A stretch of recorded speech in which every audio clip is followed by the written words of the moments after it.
Well, good morning, everyone. Good morning. I wonder if you will join me in our call to worship.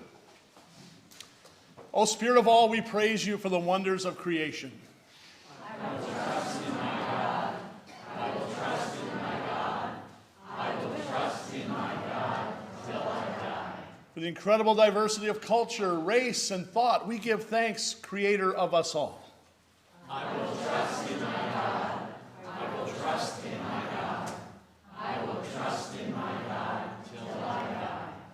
For the beauty of our individuality and the uniqueness of each human life, we rejoice this day. I'm going to treat everybody right. I'm going to treat everybody right.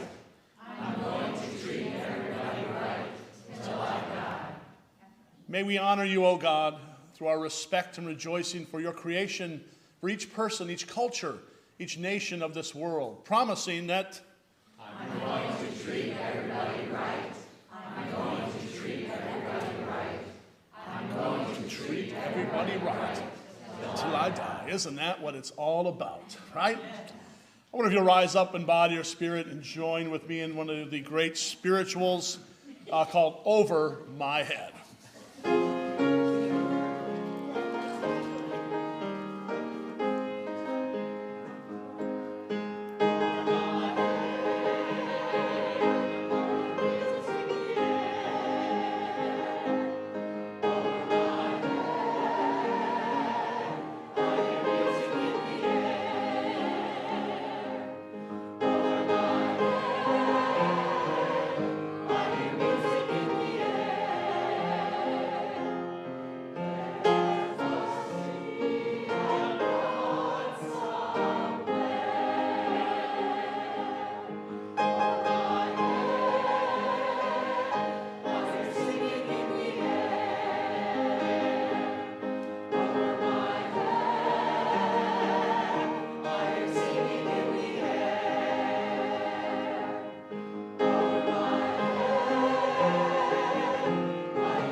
You got it. Woo!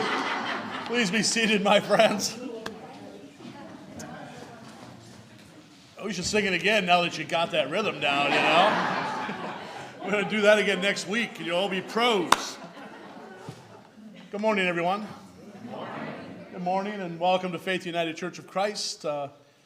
Those of you that are in person, what a great crowd we have today. Those of you that are visiting with us in person, we're delighted to have you, and those joining us and visiting with us online, we're also delighted to have you. If you are visiting in person with us, go ahead and sign our friendship book, which we keep on the table in the gathering space, so we can keep you apprised of all the many, many happenings that we have here. And if you're online, just send a note to office@faithucc.org, and we'll get you on that same list. And if you are online with us, if you're on YouTube, please subscribe to our channel. And if you're on Facebook, go ahead and share it so we can spread what we're doing in these walls wide and far. Whoo! How y'all doing? Good.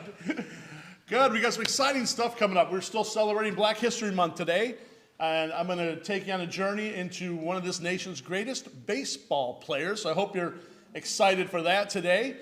Of course, next week then we have Mardi Gras, the gateway to Lent. Yes, so we're going to celebrate Mardi Gras next week like we used to do in the normal days of old. We're getting back, aren't we? I'm looking at Peter, Jan Goodwin. They haven't been here in 2 years. 2 years, and they're back with us today. And and others of you as well. It's been years since you've been here.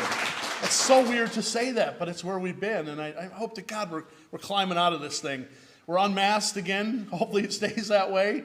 I'm so happy I don't have to sneak my mask down and take my sips of coffee, which you all see me doing all the time. But if you are comfortable wearing a mask, please continue to do so, and we'll always have them available at the front gates. Anyway, back to Mardi Gras. Front gates. The front doors. Oh, the front gates. I transported us back 1,000 years. They'll be available at the front gates. Mardi Gras is coming up next week, and we have a sign-up board. We still need help. We still need food.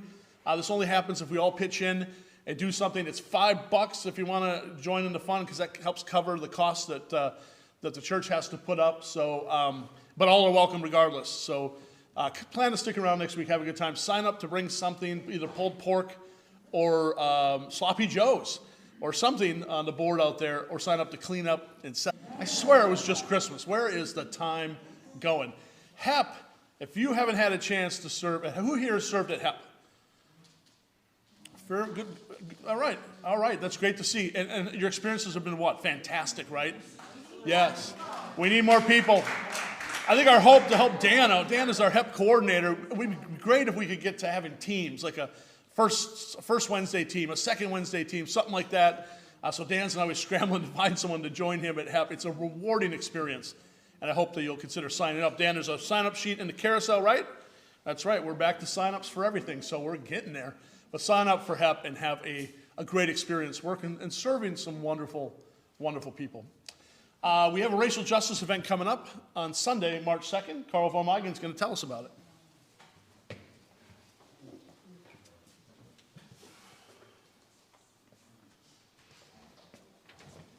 Good morning, church. Good morning. I'm going to treat everybody.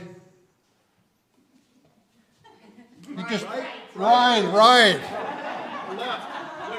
And I said it out loud. how long?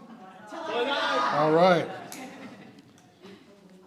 You have to remember those things that you sing. You're supposed to keep those ones. There's always a pop quiz when I'm here, too, by the way.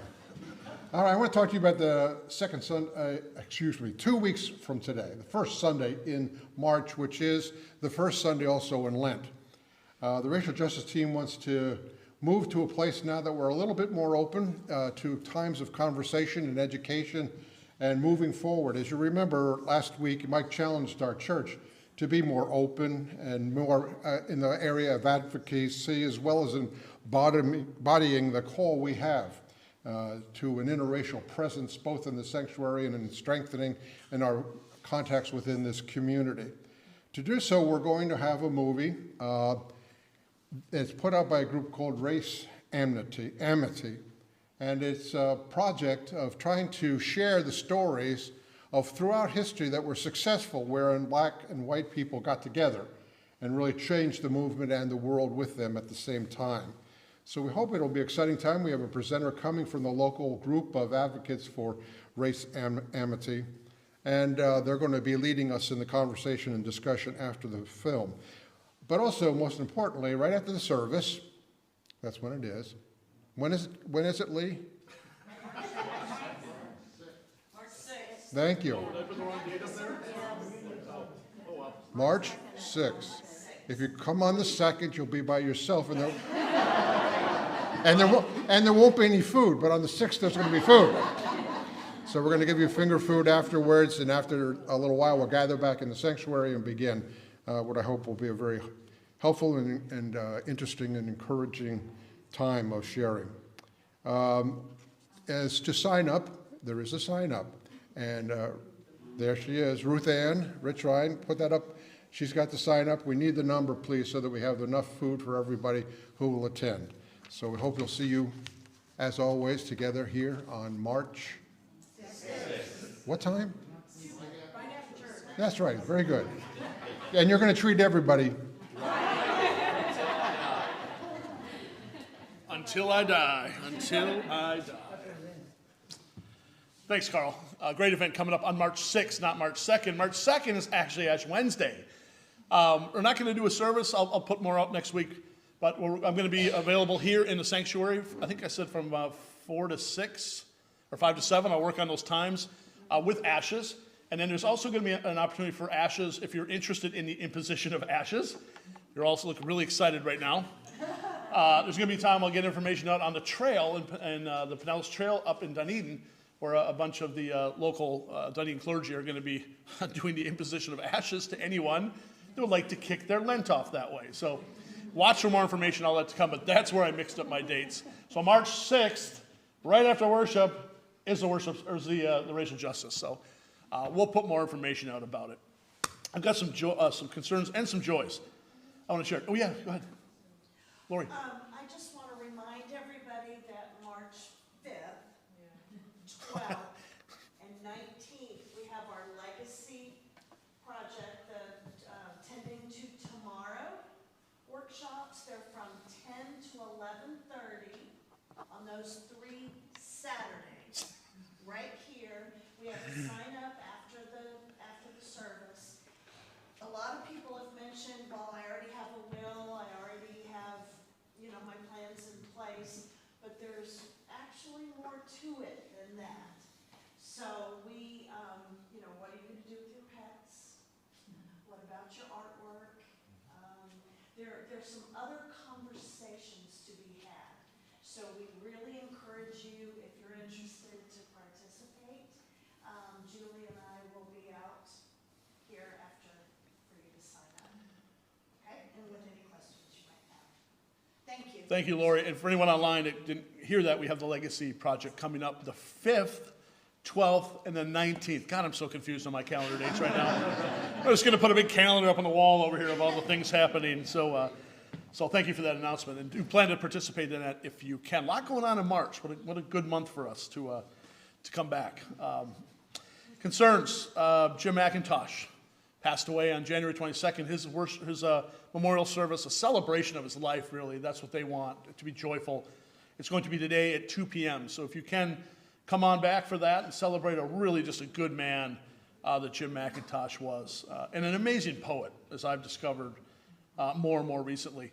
Also hold Jana Ryan's friends, Judy, in your hearts and prayers. Paul and Judy have been here before. Well, Paul's been struggling with cancer, and he died just the other day. So hold his wife, Judy, dear friends of Jana Ryan's, and hold Jana in your hearts and prayers as well this day.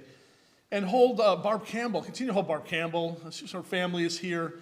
Barb has really been around the world in the last month, going from MEAS into having COVID, going to hospice, where I saw her Thursday, and I swear the end was very near. Now she's coming back home, and she was up eating 3 square meals the other day, I hear. So you never know what each day is going to bring. So, but she's struggling in health right now, but peaceful, and will be at home for her final days whenever that does come. So hold Barb and Jane and Tom are with us, and Peter and Ian, their entire family, in your hearts and prayers. We're with you guys in this time. So, and also hold Lizbeth Cohn's dear friends, Roger and Jean. Roger fell yesterday and hit his head, and then had a stroke, and the outlook is pretty bleak for him. And so hold Jeannie in your hearts and prayers, and Roger. They've been here. They were here for Ron. Remember Ron and the Classics? Those of you that were here, we did that concert. They were here for that.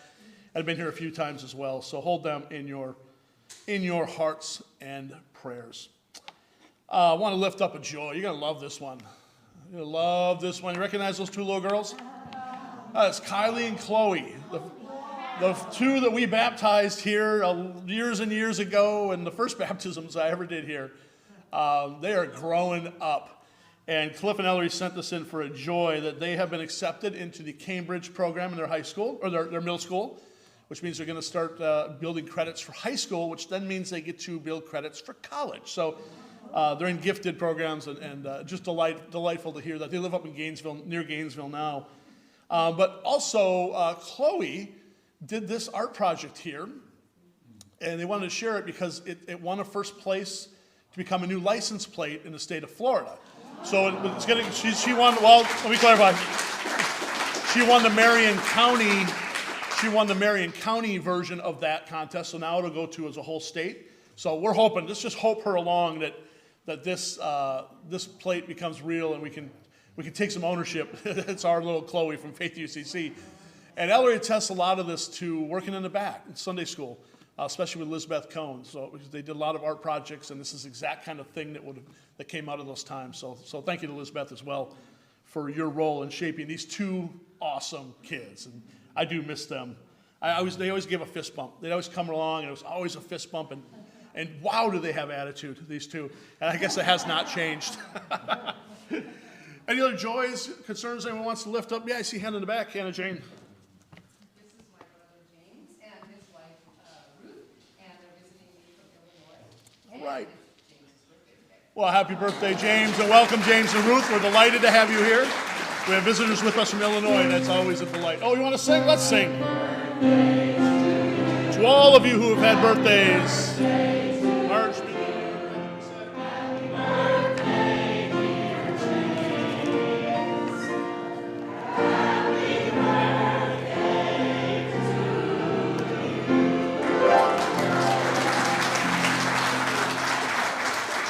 We got to always sing for visitors with birthdays, I tell you. Other joys or concerns anyone would like to lift up this day? Yeah. Jen? A joy, our grandson, who you all helped pray into Berklee College of Music, just graduated magna cum laude. Jan and Peter Goodwin's grandson just graduated magna cum laude from Berkeley, nonetheless. Wow. That's a joy.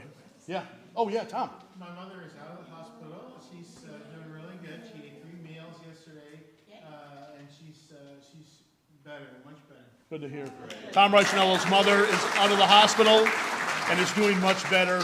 That is a joy to celebrate because we lifted her up last week. Yeah, Casey, and Casey's got a joy. Casey's furry friends, his two, what are they? They're Chihuahuas. Chihuahuas. That's what I thought. I couldn't get the word. Leah and Dudley turned 1 year old today. So that is a joy. Happy birthday, Leah and Dudley. Oh, my. A lot of joy. It's just so good to see so many faces here today, and actually see your faces, so many of you. It's delightful. I wonder if we journey ever deeper into the service. I wonder if you'll just close your eyes with me and take a few breaths. Connect to this great spirit of the universe that dwells within you, surrounds you at all times. You breathe in and say with the great guy Thich Nhat Hanh, present moment. When you breathe in, and when you exhale, say beautiful moment. I love that mantra.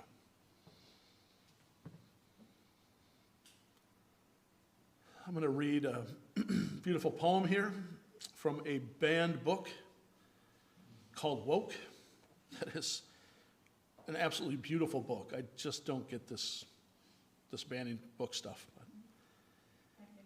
This is called Instructions on Listening to the Trees.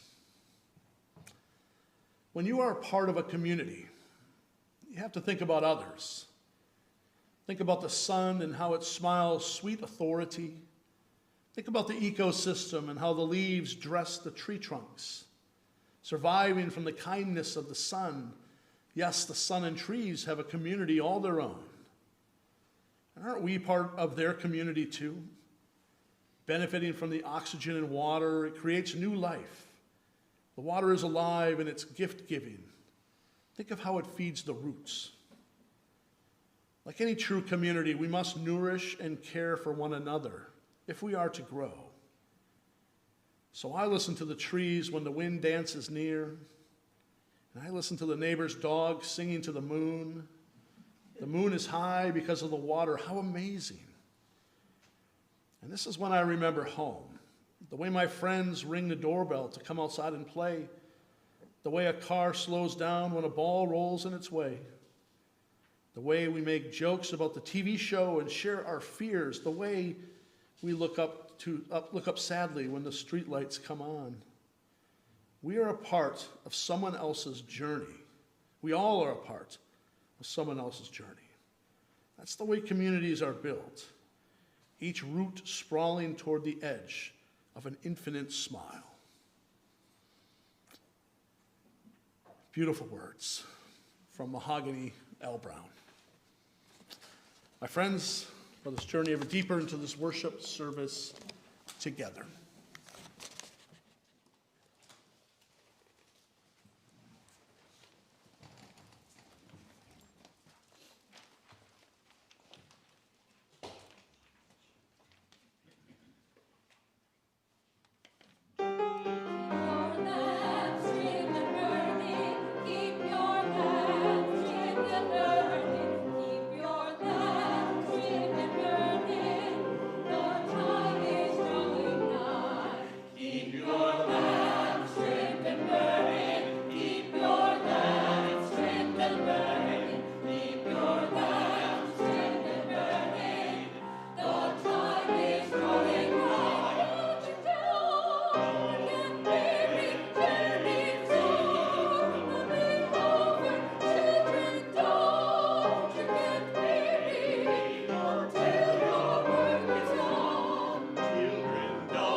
I forgot to find a scripture reader, so I'll read it. It's dawned on me. I'm like, oh, it's me. We're up.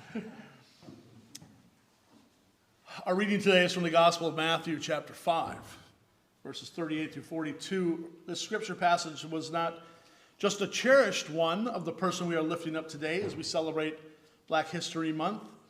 It actually became a model for his life as he changed the world with a bat, a glove, and a game he loved.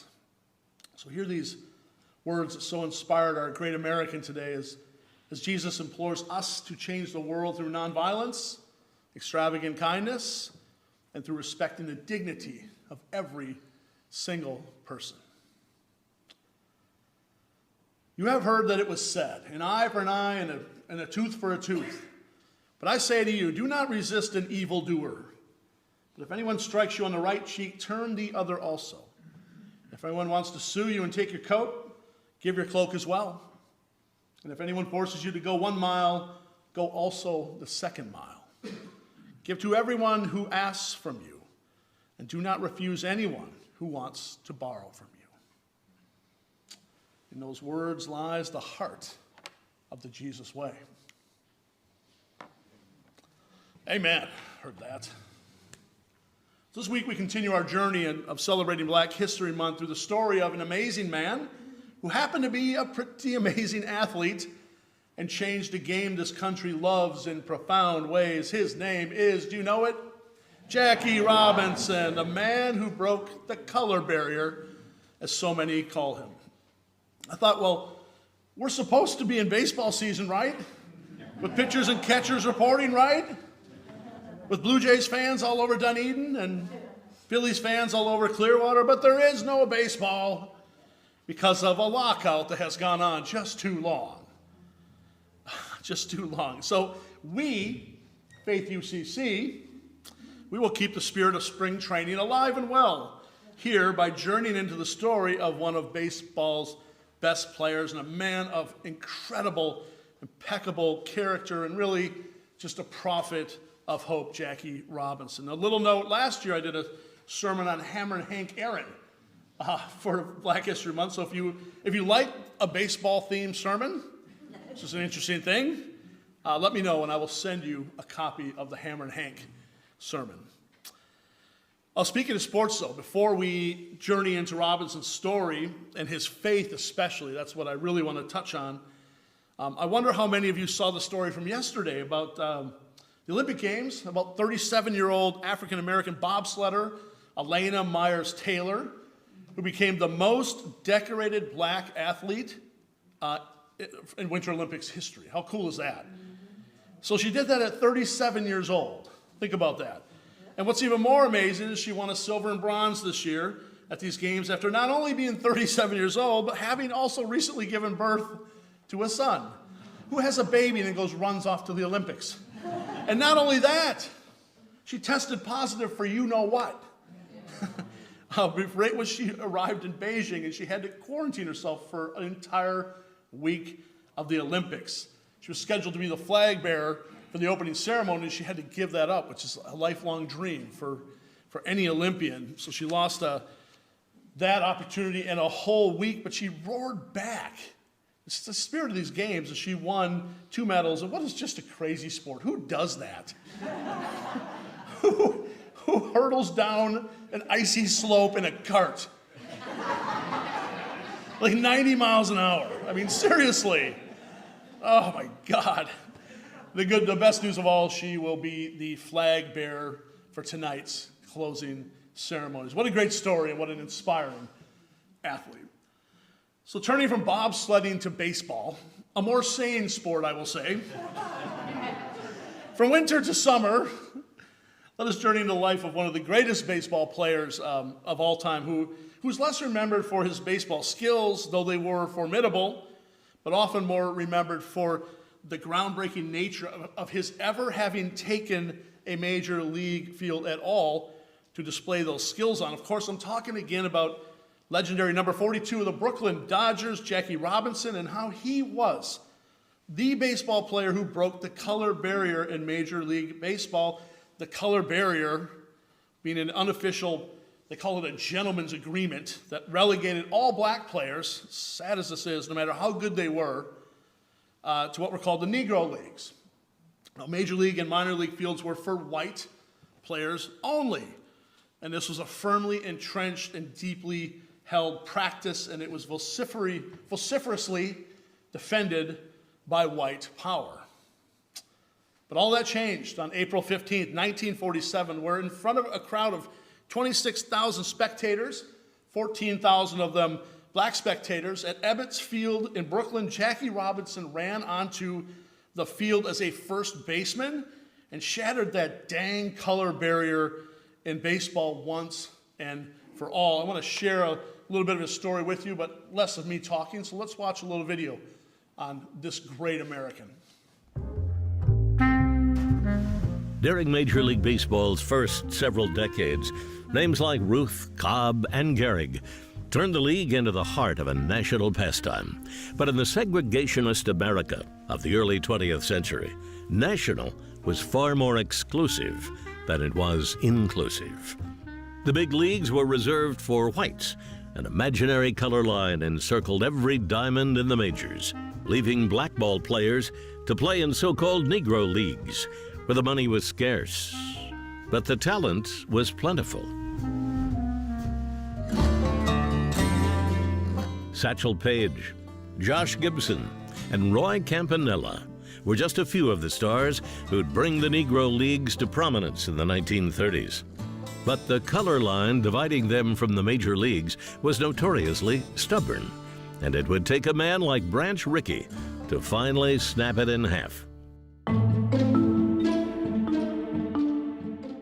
In the mid-1940s, Rickey, the general manager of the Brooklyn Dodgers began making plans to recruit a player from the Negro Leagues, a decision that was met with plenty of raised eyebrows. I think that being a very religious man the way that he was, and knowing that the black ball players could not play in Major League Baseball and professional baseball, I just think he wanted to do something about it. Rickey set his sights on Jackie Robinson, a shortstop with the Kansas City Monarchs, and in 1945 approached him with an offer.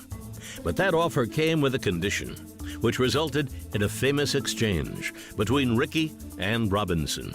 Later portrayed in the 1950s, the story of Jackie Robinson, with Robinson playing himself. Suppose I collide with you at second base, and when I get up I say, you dirty black so-and-so. What do you do?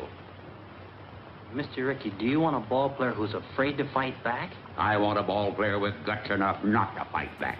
Robinson accepted the terms, and in 1946 suited up with the Dodgers farm team, the Montreal Royals. This is truly an historic day here in Jersey City. A 27-year-old Negro named Jackie Robinson is playing his first game for the Montreal Royals, the Dodger Farm Club. Robinson steps to the plate. Here's the pitch. Swing a long drive into deep left field. It might be home run, Jackie Robinson. Robinson thrived in Montreal. He was named the league's most valuable player. And with just days to go before the start of the 1947 season, he was signed to his first major league contract, debuting for the Brooklyn Dodgers on April 15th, 1947.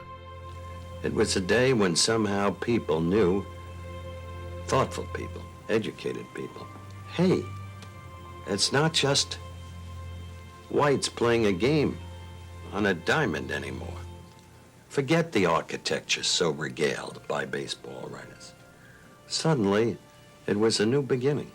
The long-standing color line was finally broken, but being the first black major leaguer, Jackie quickly found himself the object of scorn, not only among fans, but among some of his own teammates as well. Many who petitioned against the very idea of Robinson wearing a big league uniform. And I said, I don't know about any petition, but they tell me you got one up. And I don't know about any petition, but I'll tell you what you can do with it. Because Robinson's going to play on this ball club. Because I don't look at the color. I don't care whether he's green, black, yellow, white. He has talent. And he will put money in your pocket and my pocket. This is some kind of player. And he's going to be here. And I'm warning you now that he's only the first of many to follow. Jackie was some kind of player. He won Rookie of the Year in 1947 and went on to have a Hall of Fame career. Jackie Robinson, runner at third base, takes his lead. And Robinson's going to try to steal home. He is safe at home plate. Yogi Berra's going crazy. Berra thought he had him, but Jackie Robinson has stolen home. But more important than his play on the field was the attitude, the defiance, the courage he displayed in a world that wanted nothing to do with him, simply because of the color of his skin. April 15th, 1947 wasn't just a turning point for Major League Baseball. It was a turning point for an entire country.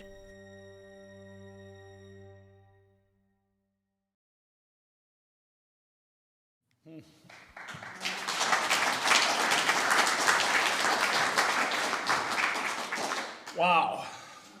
Don't you miss a good baseball fight? Kicking sand. I mean, what a great thing people kicking sand at each other is, I tell you. But Jackie couldn't do that. That's the thing. Jackie Robinson was a class act in a tough time. This was known of him by all who knew him. I came across a story from Mickey Mantle on a website called Hardball Times by a man named John Walsh, and he tells the story. I think we just saw it when Mantle was facing Robinson in the 1952 World Series, and how they warned them about Robinson's notorious base running skills, and how on this particular occasion in this game, Mantle and another player faked Robinson out while he was rounding first base. They ended up catching him between first and second base, and they got him out, which to someone as competitive as Robinson, you think that would have bruised his ego, right? But Mantle tells the story, quote, "I'll never forget the sight. Jackie getting up, dusting himself off, and giving me a little tip of the cap, his eyes saying, "I'll get you next time." And Mantle goes on and says, after the series, Robinson came into our clubhouse and he shook my hand and said, "You're one hell of a ball player." I thought, man, what a class guy. I never could have done that, not in a million years. I'm a really bad loser. But not Robinson, though. He was many things, but bad loser he was not. He actually could not be. He could not be that. He did not enjoy the luxury. This is a thing of the times, to be like Mantle did. Things were different for him as the first black player in Major League Baseball, nor was he allowed to show any of that on the field as well, though the times and what he had to endure would have afforded him that right to do so, to lash out at the vicious name-calling and the yelling that he endured in those earliest years in the Dodgers. I mean, he was threatened often. He was literally threatened often. He had things constantly thrown at him, including balls from pitchers that did not think he should be on the field with them. He had every right to lash out, but he knew he couldn't. In a wonderful book called Jackie Robinson, A Spiritual Biography, great book. Highly recommend it. That's another book to go buy. Highly recommend that. It really is. It's by authors Michael Long and Chris Lamb. They sum it up well. I want to share just a bit of what they said. They wrote, "Nobody in sports had more at stake, and no one ever suffered more than Robinson. Opposing pitchers threw at him. Opposing base runners spiked him. Fans screamed the vilest of racial epithets. He routinely received death threats. He was constantly under assault for daring to play a game deemed for whites only. He affirmed the belief of many whites that blacks were inferior if he lost his temper. He affirmed the belief of those who thought blacks did not have the temperament to play white baseball. So it was not enough for him to be good enough for the major leagues. He had to be better than most of the other players. He had to beat them at their own game, and he had to do so with grace and dignity and equanimity. If Robinson succeeded, he succeeded for all black folks and millions of whites who believed in racial equality. His success would inspire millions of black folks that they too deserve to be treated with equality and fairness. It would cure many white Americans of their belief that blacks were inferior and convince many others that black folks should have the same opportunities as whites, not just in baseball, but also in jobs, housing, and education." End quote. Think about that. Think about that. White players just got to play baseball and be sore losers and kick sand at people when they got angry at the umpires and vent on and off the field, but not Jackie. He didn't have that right. He had the hopes and dreams of so many on his shoulder. The responsibility must have felt at times like it was just too much for him to bear, and surely he wanted to snap at times, right? Surely he wanted the freedom to throw it back at folks, and surely he wanted to exact some revenge for all the evil that was thrown his way, but he never did. He never did. He played with heart, he played with courage, he played with patience, and he played with the peace that only a firm trust in his God that was guiding him. So thank you for such a gentle, spirited way of living in this world, oh spirit of Jackie Robinson. You see, Jackie Robinson was raised by a mother that lived and breathed the belief that in a God of liberation and freedom and fullness of life for all people. His mother was named Mally Robinson, and to quote those guys Long and Lamigan in that book you're all going to go buy,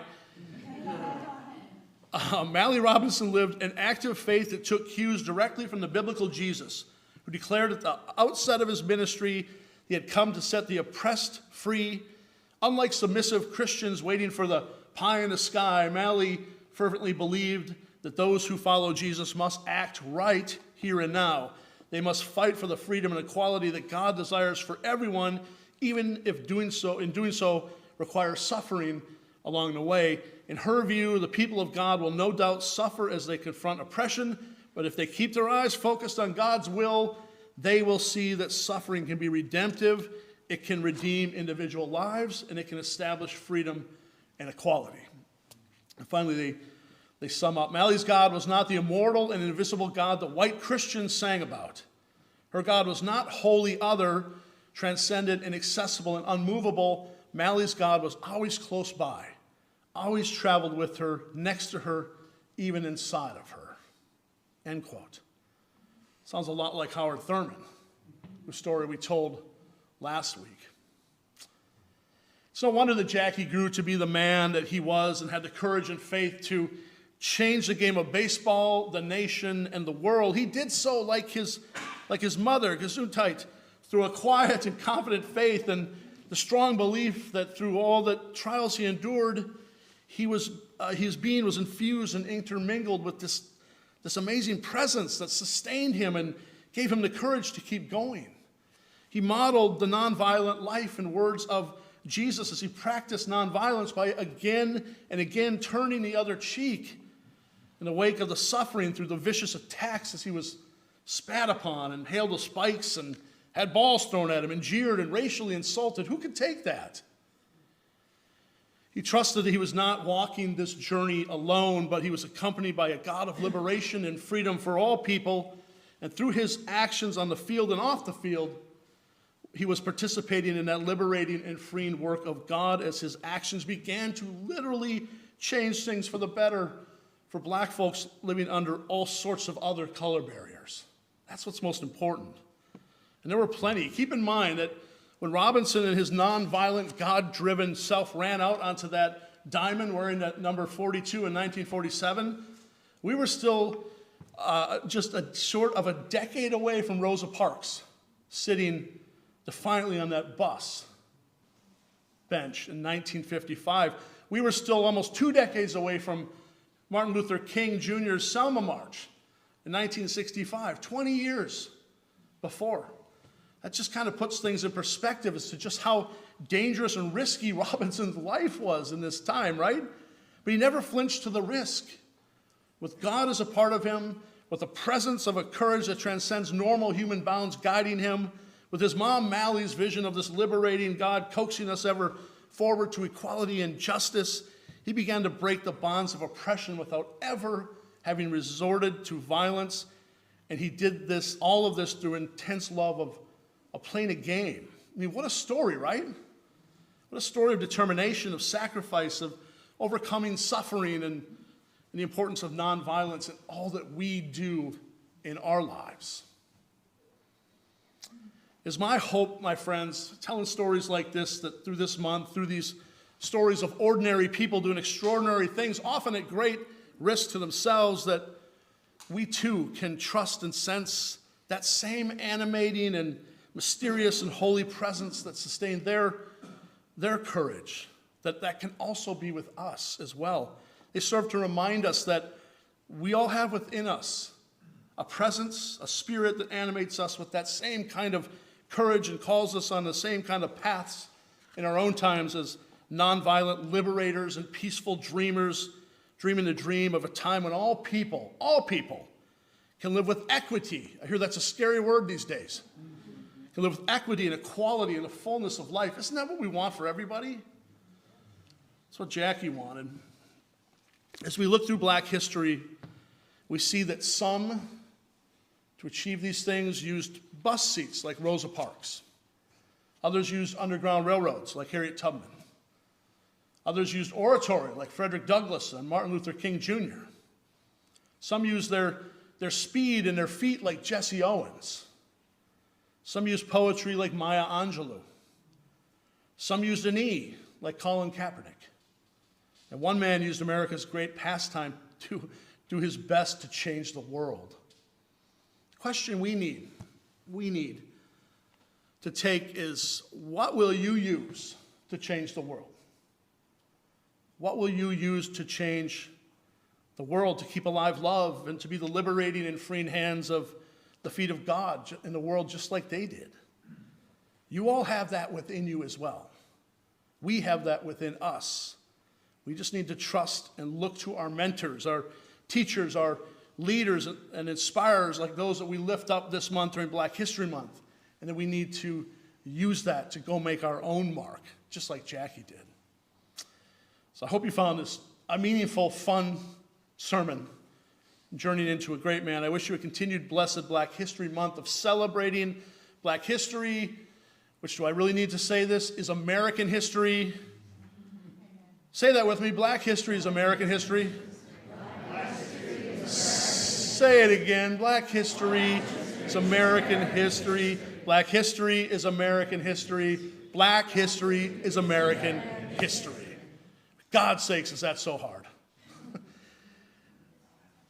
I wish you a blessed Black History Month, celebrating, as we continue to celebrate some amazing people, and as we strive to make this world a more equitable, just place for everyone. Amen, amen, and amen. And Black history is American history.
I needed that.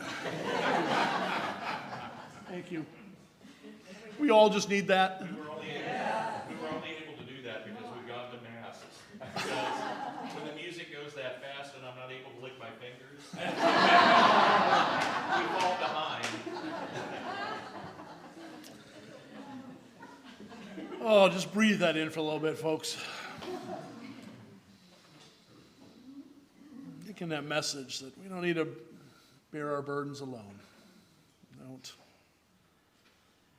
Let's journey into a little time of stillness together and seek that Spirit of God that lies in your very own breath, in your heart, each beat of your heart. Let's enjoy a moment of stillness and prayer together.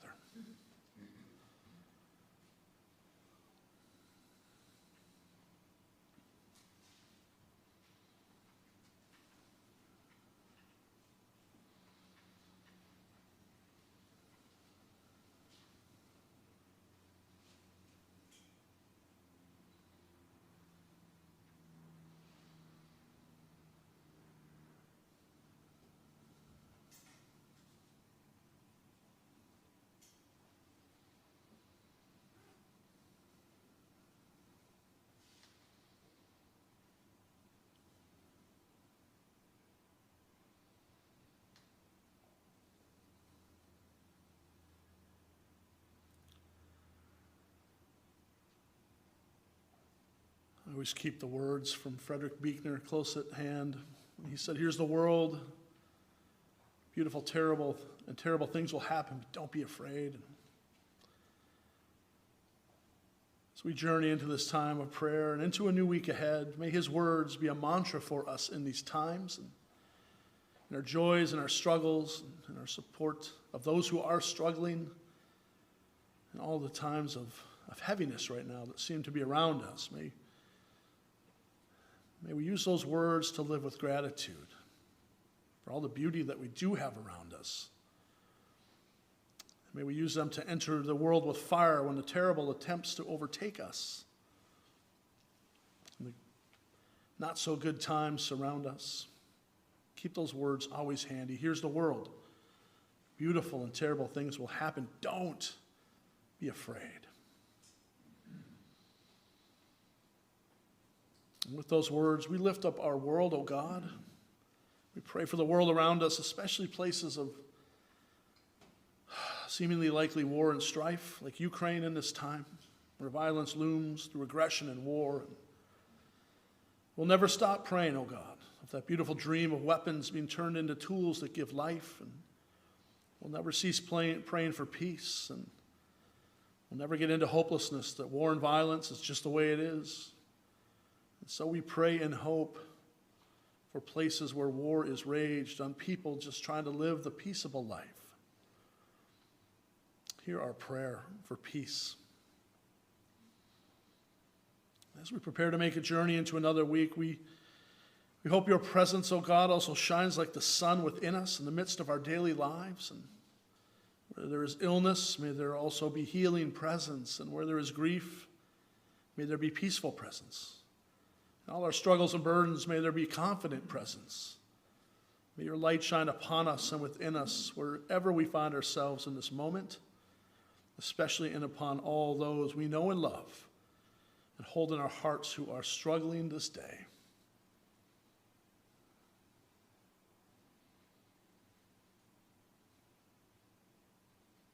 Hear our prayer, O Lord. I wonder if you'll join me now in lifting our voices to pray that ancient prayer that Jesus taught us from his ancient hillsides long ago. We call it the Lord's Prayer, and I always invite you to choose your most cherished image, whether that be Father or Mother or Creator. Will you join me in the Lord's Prayer? Our Creator, who art in heaven, hallowed be thy name. Thy kingdom come, thy will be done, on earth as it is in heaven. Give us this day our daily bread, and forgive us our debts, as we forgive our debtors. And lead us not into temptation, but deliver us from evil. Thine is the kingdom, and the power, and the glory forever. Amen. Amen. Why do I feel like this service is just flying by? Oh, it's 11:25. Time just is moving too fast these days, folks. We need to find a way to slow it all down. Hey, I want to thank you, as always, for your incredible generosity, for all that you give to the spiritual community. Thank you, thank you, thank you. for your generosity and your treasure, your financial support, and in your time. So many of you are doing so many things and spreading great joy into the world on behalf of this spiritual community. So I say thank you, thank you, thank you, and to those of you online as well. If you're so inclined to make a love investment in the work that we do together, there are plates on the back table for you. Until we get back, maybe we could probably talk about passing plates again. Can we talk at some point here? We'll maybe, or maybe not. Maybe those days have come and gone. We'll put a credit card reader on the back table, a couple of them, and it'll just make it really easy on folks. We'll go cashless. How about that? That seems to be the theme. But there are plates on the back table if you would like to continue with your incredible generosity. I just want to say thank you again. Hope you'll stick around and enjoy some hospitality. It is beautiful out there today, isn't it? Wow. I hope you'll stick around and get to know a new friend, greet an old friend, and have some cookies and coffee, whatever we got going in there. I'm sure it's a great spread. Check out that Mardi Gras board, please, and sign up somewhere if you can to bring something or to help out. Either way is greatly appreciated. And if you're coming back to celebrate a good man with these beautiful flowers surrounding us, in Jim McIntosh, I'll see you later on at 2. Some powerful reflections are going to be in this service, so as we celebrate a good man. I wish you all a blessed and incredible week. I hope it's a joyful week. Y'all going to watch the closing ceremonies for the Olympics tonight? No? Yeah, maybe? Yeah. Yeah, I think it's going to be pretty cool. I always love it. We don't get into the Olympics for 2 years now? Something like 3 years maybe? I don't know. Time's got all jumbled, so who knows. But however, whether you watch them or not, I hope it's a great day for you and have a blessed week. If I don't see you this week, I'll see you next Sunday to celebrate Mardi Gras. Let's rise up in body or spirit and join our way out of here for, and we're going to have Beth Ann is going to sign for us. This is something new, and this is really cool. So thank you, Beth Ann, for giving us this gift. Let's rise up in body or spirit, which you already did. Let's join our voices in singing. Oh, what's that? Wanted to say something. Oh, come on over here. I'm going to say it here so they can see my sign language. Oh, there you go. Can you hear me? Okay. Many years ago, I taught in sign language at the National Technical Institute for the Deaf in Rochester, New York. It had been 18 years since the rubella epidemic, so we had many, many college students at the time. Sometimes when we sing our last closing hymn here, I sign, and I thought for myself, because I think it's a beautiful language that adds a deeper meaning to the words. But Wendy here, with her bird's eye view, noticed and asked me to sign for you. So some of the words are very repetitive, so feel free to sign some with me. For all of you online, did hear that. Beth Ann is going to sign for us, and you'll maybe see her on camera. And please feel free to join in that signing with her. I think that's pretty cool. So, hey, let's sing our way out of here for peace. Let there be peace on earth. Let it begin with us. Let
Thank you, Beth Ann. Go in peace, everyone. Love one another. Serve our God. Have a great week. Amen. Oh.